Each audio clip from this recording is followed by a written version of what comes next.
ঈদের পরের দিন কি হলো, সবাই মিলে একসঙ্গে হঠাৎ করে দেখছি আপুরা এসেছিল। অনেক একটি সুন্দর দিন কেটেছিল। আসসালামু আলাইকুম, welcome to my new another blog. করে দেখছি আমার ফুফাতো বোন এবং ওনার হাজবেন্ড এসেছে দাদিকে দেখতে।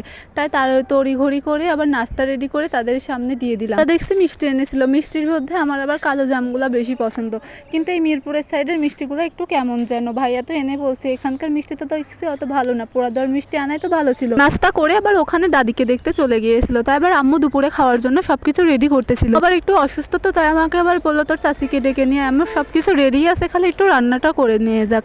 আমি আবার চাচিকে ডেকে নিয়ে আসলাম। চাচি আবার সবকিছু রান্না করে নিল। আবার এই বেরেস্তার জন্য পেঁয়াজ ভেজে রেখে দিলে আমার আবার আর্ধেকে আমি খেয়ে নেই। পরে তো আম্মু বকা দিয়ে আমার সামনে থেকে বেরেস্তাগুলো নিয়েই নিল। পোলাও চাউলগুলো ভাজা হয়েছিল এবং রাইস কুকারে ঢেলে দিল। আমাদের আবার পোলাও ভাত এইভাবে রান্না করে, চাউলটা চুলায় ভেজে নিয়ে রাইস কুকারে ঢেলে দেয়। আবার আম্মুর ভাত রান্না, তারপর খাসির মাংস, গরুর মাংস এবং ভাইয়া দই নিয়ে এসেছিলো। আবার দইটা আবার কেমন হয়েছিল, কেমন যেন বসিয়ে নেয়। দই নাকি দোকানে অনেক চাপ ছিল, সেজন্য ভালো করে বসতেই পারি না। দেখছি আরেকটা ফুফাতো ভাই এবং বোনের ছেলে মেয়েগুলো এসেছে।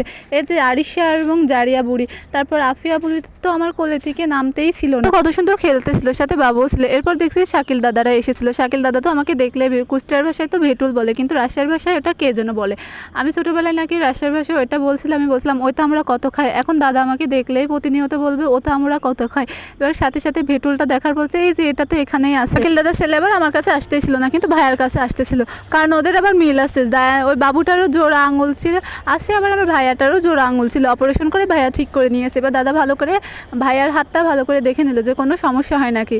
একে মেহমানগুলো সবই চলে গেল এবং আমি ছাদের উপর একা একা বসেছিলাম। দেখছি কত সুন্দর এই আতশবাজিটা ফুটতেছিল। তাই এবার একটু ভিডিও ক্লিপ করে নিয়ে নিলাম। এভাবে আমার সারাটি দিন কেটেছিলাম। ভিডিওটি সবার কেমন লাগলো সবাই কমেন্ট করে জানিও। আল্লাহ হাফিজ।